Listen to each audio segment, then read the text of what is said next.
압도적 뉴스 콘텐츠 3프로 뉴스룸입니다. 안녕하세요, 이주호 기자입니다. 안녕하십니까, 류종훈 기자입니다. 네, 오늘 그 이야기가 되게 많았었는데 듀얼 커플룩이냐? 쑥커플, 쑥프로, 쑥프로라고 아까 좀 많이 불러주시더라고요. 아, 저희가 희한하게 이렇게 옷이 겹쳐요. 잘 그래요. 어쩔 때 같은 색 입고 올 때도 있고, 어쩔 때 흑백으로 입고 올 때도 있고. 왜 그런지 모르겠어. 네. 아, 늙은이들이라 그 말이 아닌가?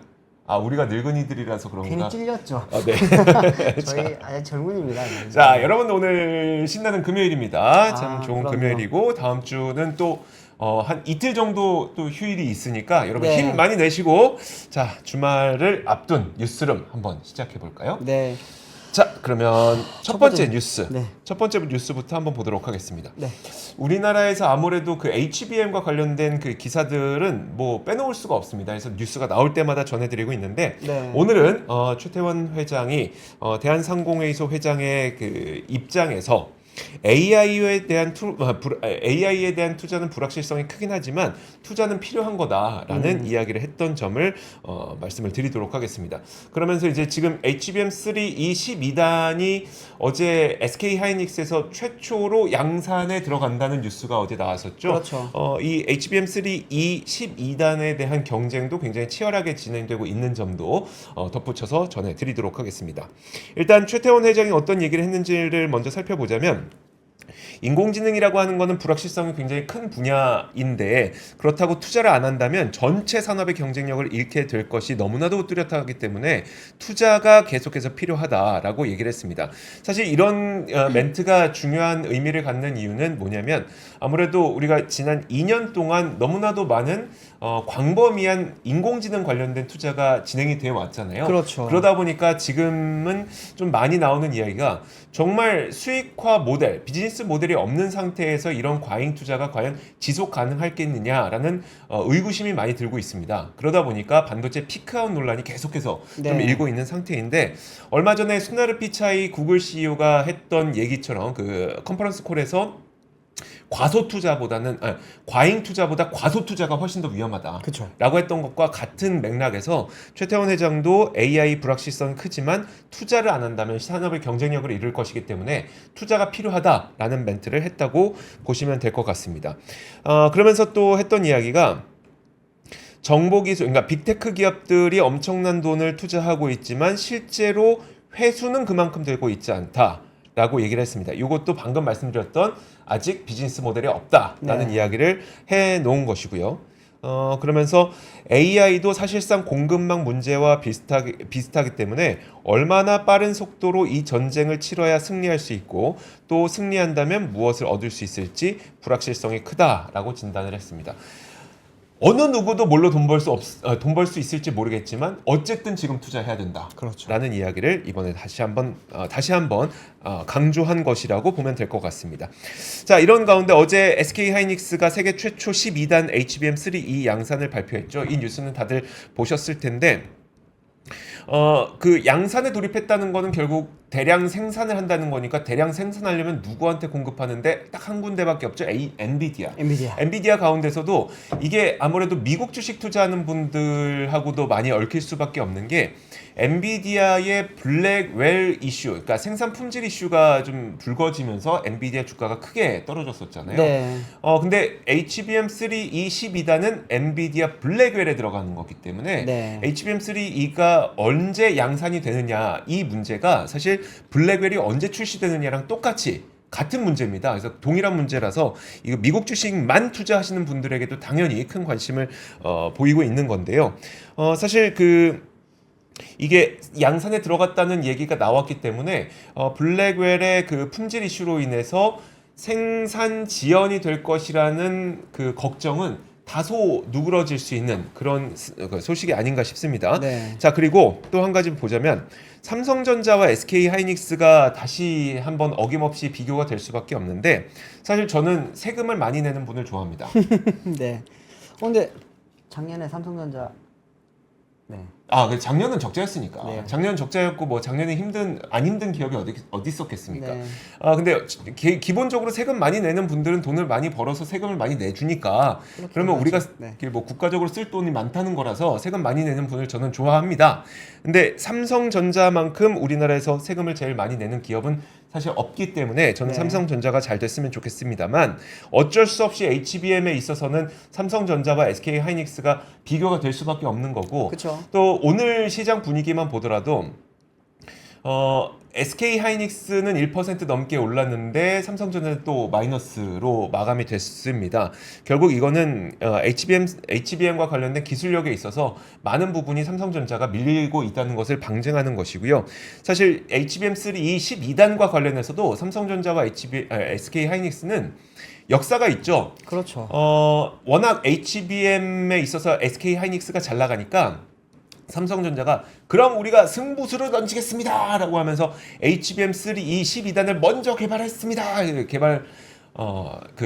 지난 2월에 네. 우리가 먼저 개발했습니다라고 선전포고를 했는데 실제 양산에 먼저 들어간 건 SK하이닉스. 그렇죠. 잘 기억해 보면 그때 2월 달에 삼성전자가 먼저 발표를 했잖아요. 맞아요. 그리고 네. 나서 바로 그 다음 달 3월 달에 SK 하이닉스 쪽에서 우리가 먼저 공급을 할 예정입니다라고 이야기를 했고 네. 그리고 나서 이제 이번에 이제 어제죠. 어제 SK 하이닉스가 우리가 엔비디아 향해 이제 12단 HBM3E를 세계 네. 최초로 양산을 했다라고 지금 발표까지 나게 된 겁니다. 사실은. 그러니까요. 네. 그러니까 이게 개발을 먼저 했음에도 불구하고 아직까지도 퀄 테스트가 통과가 되지 못해서 그쵸. 아직 양산 절차에 못 들어갔다는 것이 네. 참 좀 가슴 아픈 일이죠. 가슴 네. 아픈 일이기도 하고 좀 분통 터지는 일이기도 하고 특히 삼성전자 주주 입장에서는 그런 네. 상황인데요.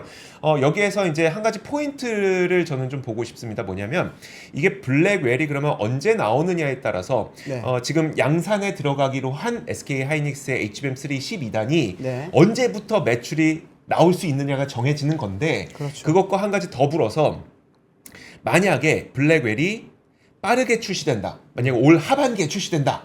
네. 그것과 내년 상반기에 출시된다.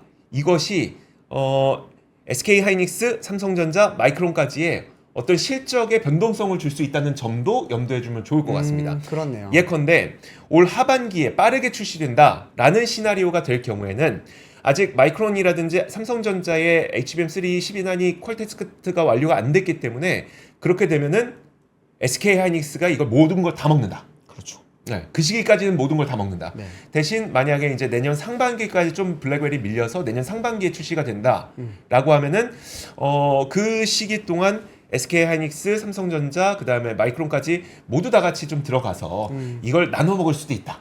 네. 그래서 블랙웰이 출시되는 시점에 따라서 어느 기업이 더 많이 가져가느냐의 차이가 좀 나타날 수 있다는 점까지 포인트로 가져가면 좋을 것 같습니다. 마지막으로 이제 그 마이크론이 이제 어제 실적을 발표하게 되면서 반도체 피크아웃 논란은 어느 정도 좀 사그라진 것 같습니다. 네. 모건 스탠리의 그 한번 데리고 와야 될 것 같아요. 모건 스탠리를 한번 데리고 와서 아시아 태평양. 네. 네, 데리고 와서 너 그래도 되겠어 막 이렇게 한번 얘기를 해줘야 될 것 같은데 어쨌든 그 HBM 내년까지 매진이 됐다고 마이크론에서는 얘기를 했잖아요. 그렇죠. 그러다 보니까 이 피크아웃 논란은 좀 당분간은 좀 수그러들 수 있지 않을까라는 생각이 듭니다. 네. 좀 잘 살펴봐야 될 것 같은 게 이게 성장률 피크아웃이냐 업황의 피크아웃이냐 사실은 다르잖아요. 네. 성장률이 꺾였다고 해서 바로 이제 마이너스 하락 전환을 하는 건 아닌데 네. 그 부분에 대해서 다들 좀 민감하게 반응을 하는 부분들도 있고요, 사실은. 그쵸. 그리고 이제 그 약간의 그 두 단어에 대한 뜻을 혼용해서 좀 쓰는 분들도 있고 좀 약간 서로 이렇게 엇갈려서 이해를 하시는 분들도 있다 보니까 네. 그 부분에 대해서 명확하게 조금은 다들 들을 때도 말할 때도 명확하게 좀 신경을 써서 해야 되지 않을까 싶기는 합니다. HBM 마진이 얼마임? 굉장히 높은 걸로 알고 있죠. 저도 정확히는 엄청 모르겠는데 비싸. 그러니까 저도 그냥 메모리보다는 3배에서 5배 정도 많이 남긴다고만 알고 있습니다. 그러니까요. 굉장히 많이 남기는 걸로. 그래서 우리가 고부가 가치 제품으로 그렇죠. 인식을 하고 있는 거죠. 그래서 네. D램을 파느니 이게 붙여갖고 HBM으로 파는 게 훨씬 이득이니까. 네. 네. 아, 절반이나 남나요? 그 부분은 저희도 잘 확인을 나중에 한번 해보도록 하겠습니다. 네. 네. 다음 소식은 이제 대출 관련된 이야기인데요. 네, 대출 많이들 받으시죠? 네. 네. 자, 저도 많이 받고 있습니다. 그리고 네. 받을 예정인 분들도 계실 거고. 그렇죠. 네. 그리고 이제 올해 대출 받을 예정이었다가 요즘에 대출 금리가 다시 올라가나 싶은 이런 불안감을 또 갖고 계실 거고. 네. 근데 이제 오늘 이제 한국은행에서 발표했던 8월 금융기관 가중평균 금리가 오늘 발표가 됐습니다. 네. 여기에 보면 지난달 예금은행의 신규 취급액 기준 대출 금리는 전월 대비 0.07%포인트 하락한 4.48%를 기록을 했습니다. 그런데 다들 뭐 관심을 가지고 계시는 거는 당연히 이제 뭐 주담대를 포함한 개인 대출일 텐데 네. 가계 대출 금리 같은 경우에는 4.08%로 이제 0.02%포인트가 상승을 했고요. 이게 석 달 만에 반등을 했다고 합니다. 네. 그리고 이제 가계대출 중에서도 가장 높은 비중을 차지하는 주택담보대출 금리는 3.51%로 전월보다도 0.01% 하락했습니다. 이렇게 되면서 지난해 10월 4.48% 이후에 10개월 만에 상승 전환을 했다고 합니다. 네. 네, 이렇게 하면서 지금 어쨌든 주택담보대출도 그렇고 이제 가계대출이 많이 오르고 있다라는 것 같은데 주담대에서 고정형 금리랑 그리고 이제 변동형 금리가 있잖아요. 네. 고정형 금리 같은 경우에는 0.01% 오른 3.49%를 기록을 했고요. 그리고 이제 변동형 금리는 4.04%로 기존 대비 0.08%포인트 하락했다고 합니다. 네. 보시면 지금 표를 쭉 한번 보시면은 가계대출, 주택담보대출 이렇게 지금 변동이 있는 상황입니다. 네. 근데 이제 주담대 금리가 10개월 만에 반등을 하게 되면서 지금 좀 연끌족들이 많이 힘들어 하실 수도 있겠다라고 하는 이야기도 나오고 있고요. 또 이제 고정형 금리 같은 경우 죄송합니다. 네. 전세자금 대출 이야기를 드리면 전세자금 대출도 3.82%로 0.02%포인트 올랐다고 합니다. 지난해 12월 이후 9개월 만에 상승 전환인데 반면에 이제 신용대출, 일반 신용대출은 5.65%로 0.13%포인트 떨어지면서 3개월 만에 하락을 했습니다. 전반적으로 보면 이제 부동산 관련 대출들은 지금 조금은 이제 상승 전환을 하고 있고 이 부분에 대해서는 결국에는 지금 뭐 정부도 그렇고요. 금감원에서도 신경을 많이 쓰고 있는 주택 가격 상승에 대해서 지금 막 우려가 많잖아요. 네네. 최근에 이제 결국에는 그 기준금리 대출, 기준금리 인하에 대한 이야기가 많이 나오다 보니까 네. 그게 결국에는 이제 가계대출로 연결되고 그리고 이게 뭐 주택가격 그렇죠. 상승으로 이어질 것을 지금 많이 우려하고 있다 보니까 그런 것 같은데 이 부분에 대해서는 아무래도 은행들이 계속해서 조금은 뭐 움직이면서 대응을 하고 있는 모습 같습니다. 이 부분도 우리가 좀 냉정하게 살펴봐야 될 것 같긴 해요. 지금 다시 한번 표를 보여주시면 지금 보면 3.9에서 3.93, 3.91, 3.71, 3.5, 이렇게 쭉 내려오다가 지금 10개월 만에 3.5에서 3.51로 반등했다. 상승 전환. 네, 그러니까 상승 전환했다. 지금까지는 10개월 동안 한 번도 그러니까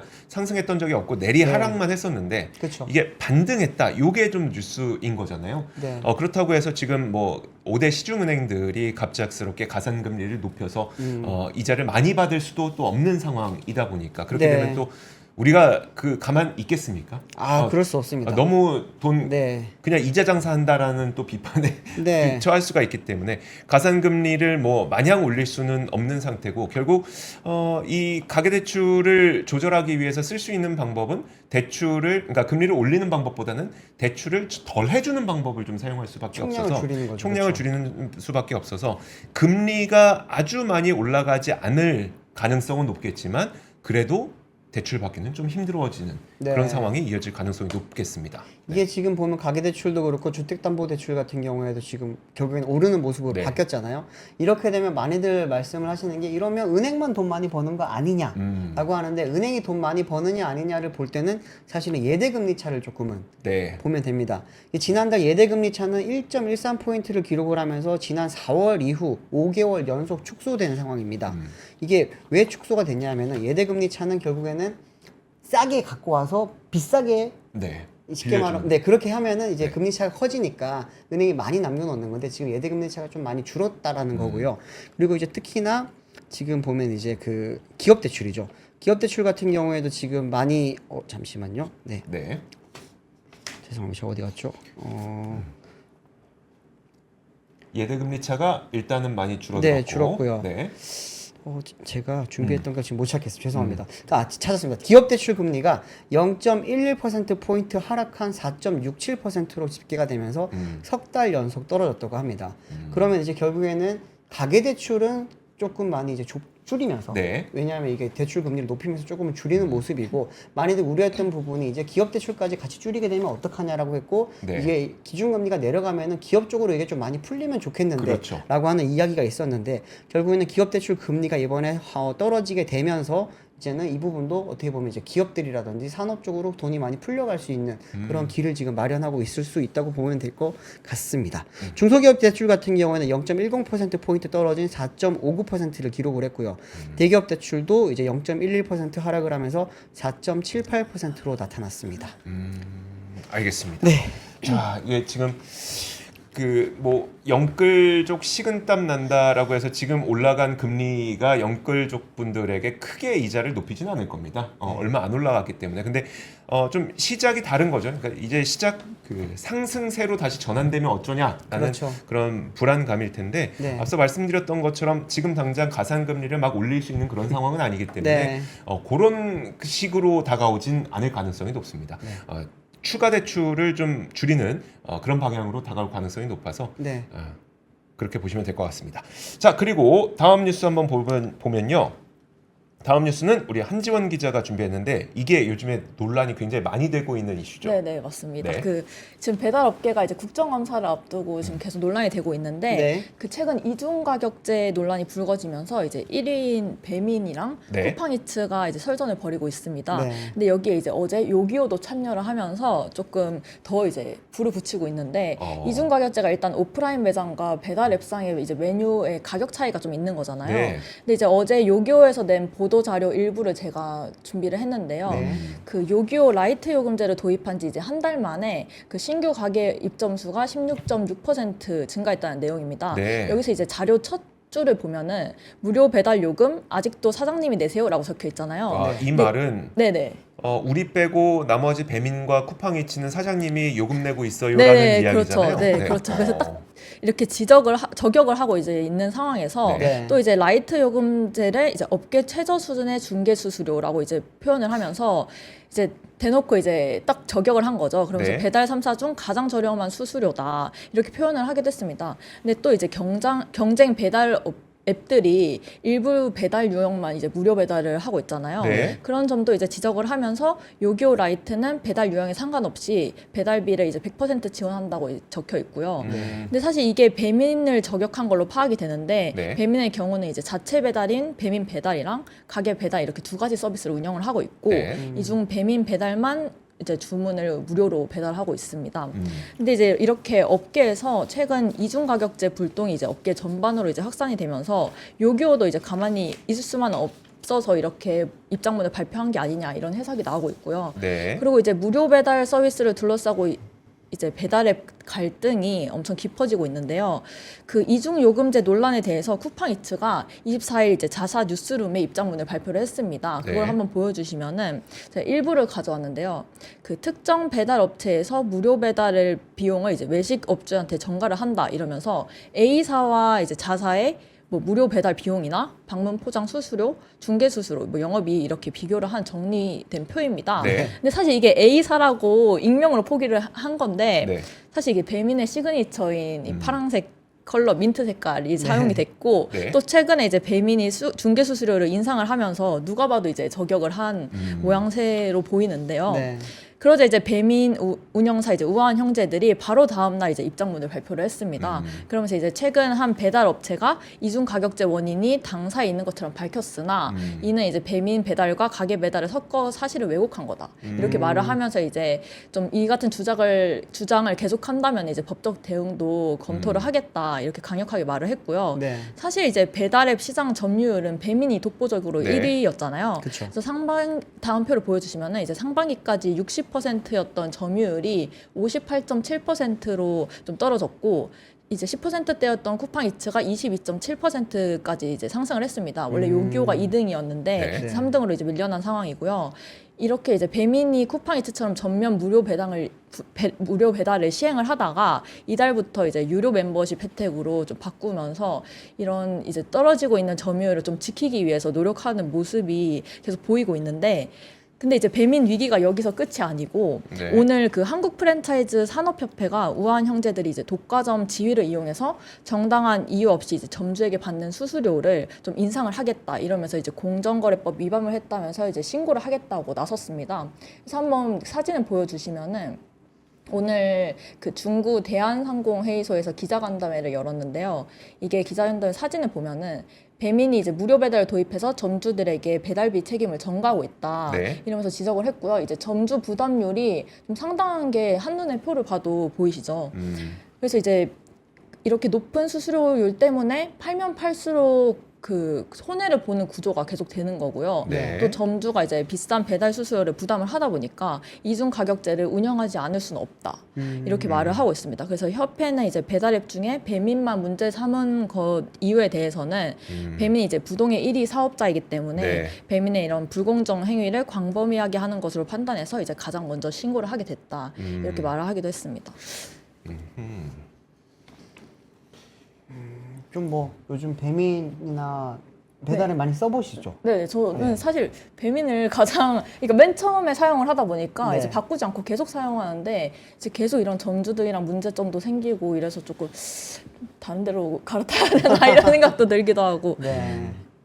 저는 사실 배달 많이 안 시켜 먹다 보니까 네. 이런 논란이 나올 때마다 사실 피부로는 잘 와닿지는 않아요. 그런데 주변 뭐 이제 그 자영업자분들 이야기를 들어보면 배민의 그런 뭐 횡포라고까지 많이들 말씀을 하시고 네. 더군다나 이제 저런 정가하는 게 실제로 있다라고들 많이 말을 하다 보니까 네. 누구 말이 맞는지 아. 다시 한번 들어봐야 될 것 같고 그러다 보니까 지금 이번에 이제 국정감사에도 네. 지금 쿠팡, 요기요, 배민 모두 다 지금 이제 출석하는 걸로 알고 있습니다. 네, 맞습니다. 거기서 이제 국회의원들께서 조금 실제로 어떤지 조금 많이 알아봐주면 좋을 것 같고 이중 요금제라든지 그리고 이제 과연 이제 업주들한테 이게 정가가 어느 정도로 되고 있는 상황인지 이런 것도 조금은 낱낱이 밝혀지면 좀 좋을 것 같아요. 네. 저희가 알아보는 데는 사실 한계가 많더라고요. 그렇죠, 네. 그렇죠. 사실 근데 그 지금 요 표를 보더라도 네. 중개 이용료 그다음에 점주 배달비 요 부분이 사실 어떻게 보면 플랫폼 업체들의 매출인 거고 네. 사실 결제 수수료, 부가세 이 부분은 사실 이거 결제 수수료도 플랫폼 업체로 들어가는군요. 네. 휴지사에 들어가는 그렇죠. 거니까 부가세를 제외하면 나머지는 다 이제 플랫폼 업체들에게 들어가는 비용들. 참 이게 근데 정말 어렵습니다. 이거 말 함부로 잘못하면 네. 전국에 있는 자영업자분들이 모두 저한테 욕을 할 수 있기 때문에 참 얘기하기 어려운 문제이긴 합니다만 이게 사실 그 플랫폼 업체들도 네. 항상 주장하는 거는 그런 거죠. 이것 때문에 이제 비용을 아끼게 된 부분들 그런 것들 얘기하고 있는데 지금 그냥 얘기 안 할랍니다. 네. 바로 다음 뉴스 넘어가죠. 네. 아우 참 무섭네. 다음 뉴스 제가 네. 준비했습니다. 네. 오늘 기아 광명에 있는 그 기아 공장이 몇 개가 있어요 안에. 네. 근데 그 중에서 이제 광명 2공장이 전기차 전용 공장으로 탈바꿈을 했습니다. 네. 그러면서 이제 이번 공장 이름을 광명 에버플랜트라고 부른다고 하거든요. 네. 이제 그 에볼루션에 네. 그 이제 에볼루션 플러스 플랜트 해가지고 에버플랜트라고 한다고 하는데 그 말로 설명을 드리는 것보다 한번 영상을 보면서 제가 실제로 공장이 어떻게 생겼는지 공장 오. 내부에 어떤 모습인지 또 차는 어떻게 만들어지는지 영상을 준비를 했거든요. 네. 좀 한번 틀어주시면 그거 보면서 제가 설명드리겠습니다. 영상이 준비되어 있군요. 네, 여기가 이제 이번에 바뀌는 에버플랜트인데 와. 실내 모습입니다. 네. 보시면 이제 다들 로봇이 움직이고 있고 이렇게 다 아. 조립도 로봇이 하죠. 네. 그리고 이제 색깔이 대부분의 튀는 공정에 네. 이제 로봇 자동화가 이루어지고 있다고 보시면 되고요. 음. 지금 보시는 것처럼 뭐 도장하는 것부터 시작을 해서 이제 배터리 끼워 넣고 네. 이런 대부분의 모든 작업들을 이제는 로봇 혹은 저런 이제 공작 기계로 많이 할 수 있습니다. 물론 사람도 있긴 있어요 저기에. 네. 사람이 완전히 없는 건 아닌데 그 의장이라든지 이런 부분은 아직까지는 사람 손길이 필요합니다. 네. 쉽게 말하면 의장이 뭐예요? 의장이라고 한다면 실내 내부 아. 뭐 시트를 장착을 네네. 하고 그리고 이제 안에 뭐 우리가 흔히 알고 있는 뭐 스티어링 휠이라든지 네. 에어컨 나오는 공조 장치라든지 이런 거 장착하는 부분은 사람 손길이 필요한데 대부분의 자동화를 통해서 저렇게 자동차가 나올 수 있다.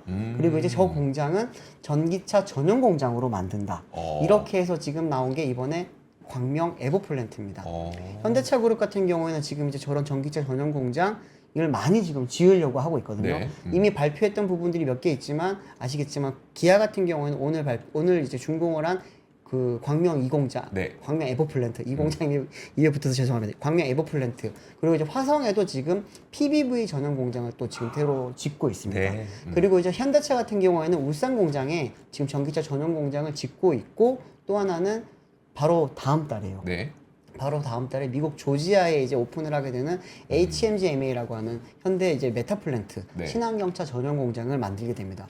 여기도 원래는 이제 HMGMA 같은 경우에는 전기차 전용 공장이었다가 최근에 이제 전기차 성장 둔화도 있고 그것보다도 사실 지금 하이브리드라든지 네. EREV 이런 부분에 대한 지금 수요가 워낙 커지다 보니까 현대차가 아예 공장 자체를 조금 컨셉을 바꿔서 친환경차 전용 공장에 그런 걸 지금 짓기로 했습니다.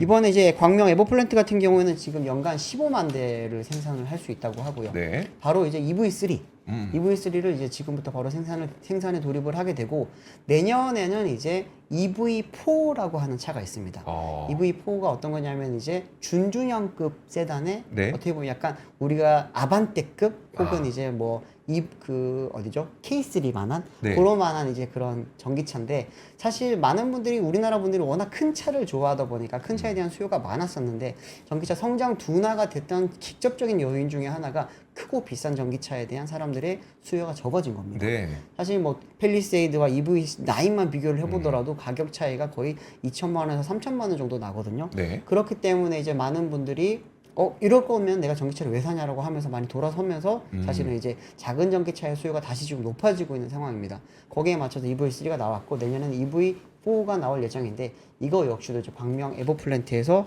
이제 생산을 할 예정이라고 합니다. 네. 그래서 현대기아의 지금 전기차 전략을 한번 조금 말씀을 드리면은 표 좀 띄워주십시오. 네. 기아 같은 경우에는 이제 2027년도까지 계속 이렇게 모델을 늘려서 총 15개 모델을 이번에 이제 만들게 되고요. 특히나 이제 플래그십 모델이라고 하면 EV6와 EV9이 있고 이제 볼륨 모델이 앞으로 이제 내년에 나올 EV4를 포함한 EV3 소형 라인업입니다. 아하. 결국에는 좀 작고 싼 차가 많이 팔릴 거라는 네. 이야기입니다. 네. 그리고 기아가 지금 가장 많이 공을 들이고 있는 부분은 사실 PBV 쪽입니다. 이게 PBV가 어떤 거냐면은 뭐 포터라든지 네. 스타리아 같은 그런 이제 상업용 차량 네. 이런 차인데 이 부분에 대한 이제 그 화물 수요라든지 상용 수요가 많아지면 많아질수록 사실은 기아가 대응하기 좋을 거다라고 네. 하면서 이 부분에 기대가 좀 많고요.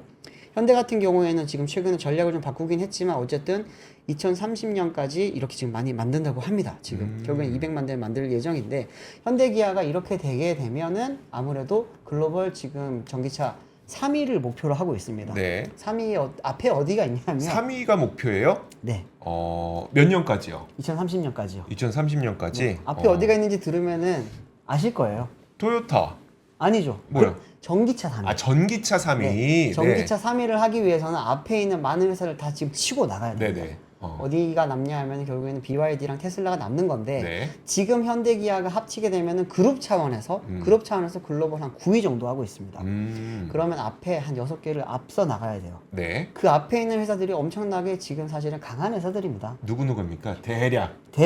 제일 위험 요인. 일단 폭스바겐 있고요. 그리고 전기차에서도요? 네, 전기차에서 폭스바겐 유럽에서만 팔리는군요. 유럽, 미국 조금 유럽에서 확실히 많이 팔려요, 사실은. 아니 왜냐면 우리는 뭐 ID4를 우리나라에서 제가 ID4를 딱 한 번 봤어요. 딱 한 번 봤어요. 뭐 지방 어딘가 제가 그 경주인가 놀러 갔을 때였나? 아니면 네. 강원도였나? 대전이었던 것 같아. 대전. 네. 딱 한 번 봤어요.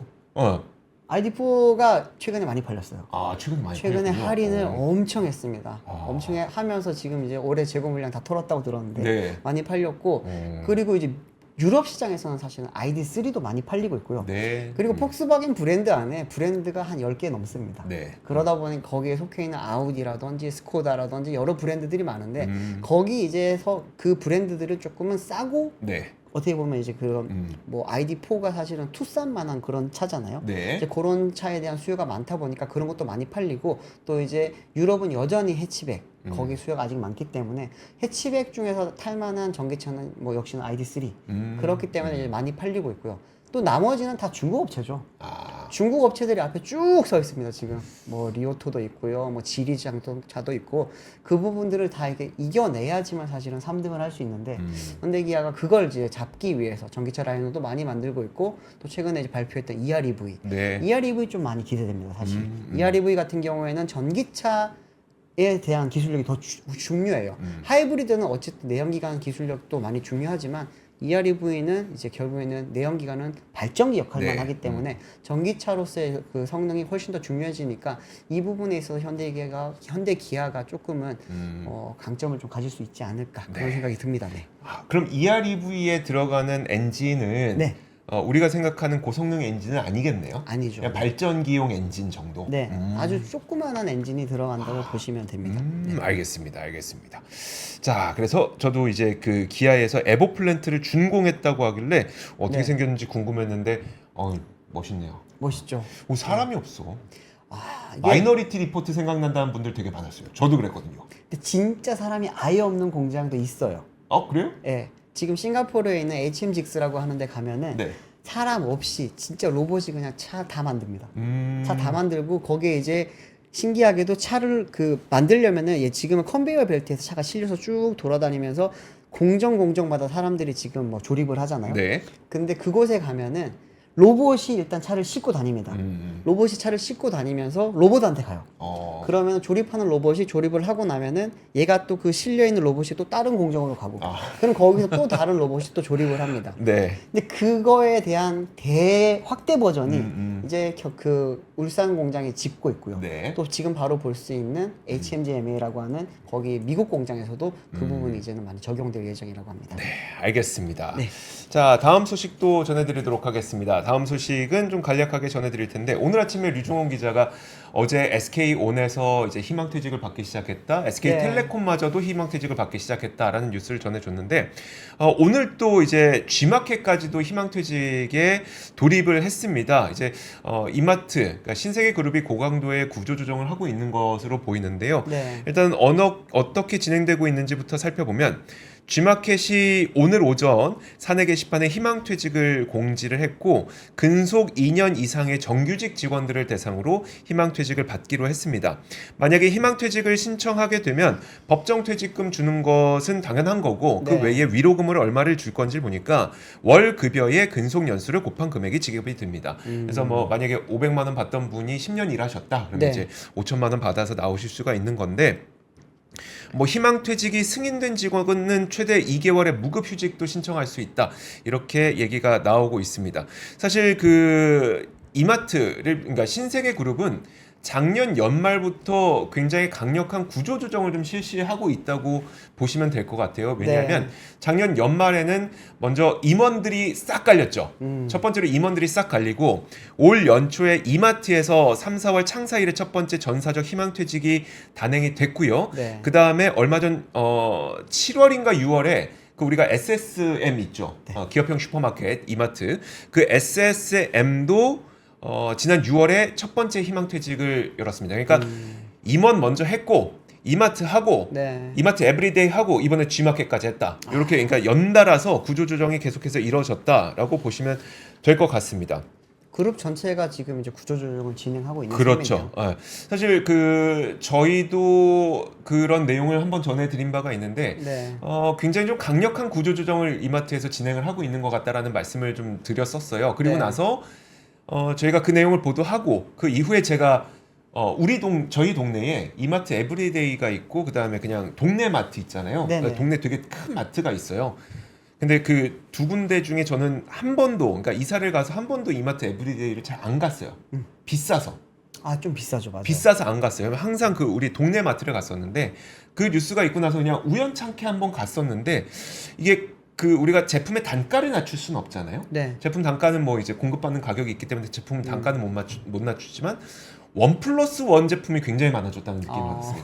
그걸 보면서 이들이 이제 사실 유통업의 본질이라고 하는 거는 가장 좋은 제품을 가장 저렴한 가격에 가장 좋은 위치에서 가장 좋은 위치에서 소비자에게 제공하는 게 유통업의 본질이잖아요. 네. 약간 그 부분을 좀 신경 쓰고 있다는 게 느껴지기도 했었거든요. 물론 우리는 조금 더 지켜봐야 되겠습니다만 어쨌든 그 강력한 구조 조정을 통해서 이런 식의 유통업의 본질로 좀 가려고 하는 그런 움직임들이 나타나고 있는 네. 그 움직임 가운데 하나로 보면 될 것 같습니다. 그래서 제가 혹시 그 G마켓에 좀 연락을 해서 그 아무래도 이제 순위가 좀 낮잖아요. G마켓이랑 옥션이 네. 순위가 낮다 보니까 혹시 지금 그 안 그래도 알리익스프레스도 우리나라에 그 굉장히 공격적으로 진입하고 그래서 많이 힘들어요. 네. 그래서 그런 거예요. 당연히 좀 힘들겠죠. 힘들겠는데 뭐 사업이 안 돼서 그런다기보다는 재무구조 개선 차원에서 구조조정을 하는 방식이라고 이해를 하는 게 훨씬 더 낫겠다라는 네. 이야기를 들었습니다. 그래서 지금 이 어려운 시기를 좀 버텨나가야 되니까 네. 그 어려운 시기를 버텨나가는 과정에 구조조정이 이루어지고 있다라고 보시면 될 것 같습니다. 참 정말 구조조정 많이 하네요. 네. 지금 오늘 받기로도 아침에도 잠깐 말씀드렸지만 삼성전자도 썰이 지금 돌고 있고 네. 오늘도 삼성화재 같은 경우에도 지금 비공개 희망퇴직을 시행을 하고 있다라는 말이 좀 들려오고요. 삼성전자 안에서 MX 부문이 지금 이제 4년치 퇴직금을 주고 나가는 것을 좀 종용하고 있다라는 모바일이요? 그런, 네. 네. 이야기도 지금 슬슬 들려오는 것 같습니다. 경기가 좀 많이 안 좋긴 안 좋은 것 같아요. 이거 그러니까요. 보면은. 네.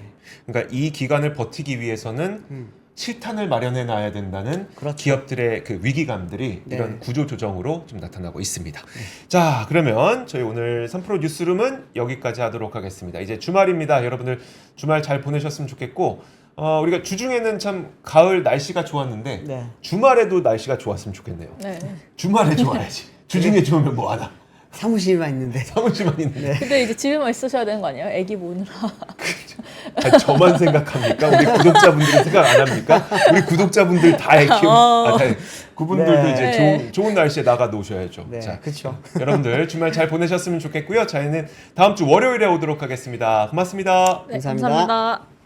박근영, 이선영, 서경인, 염승환 투자 마스터들의 세심한 케어로 건강한 투자 습관을 만드세요.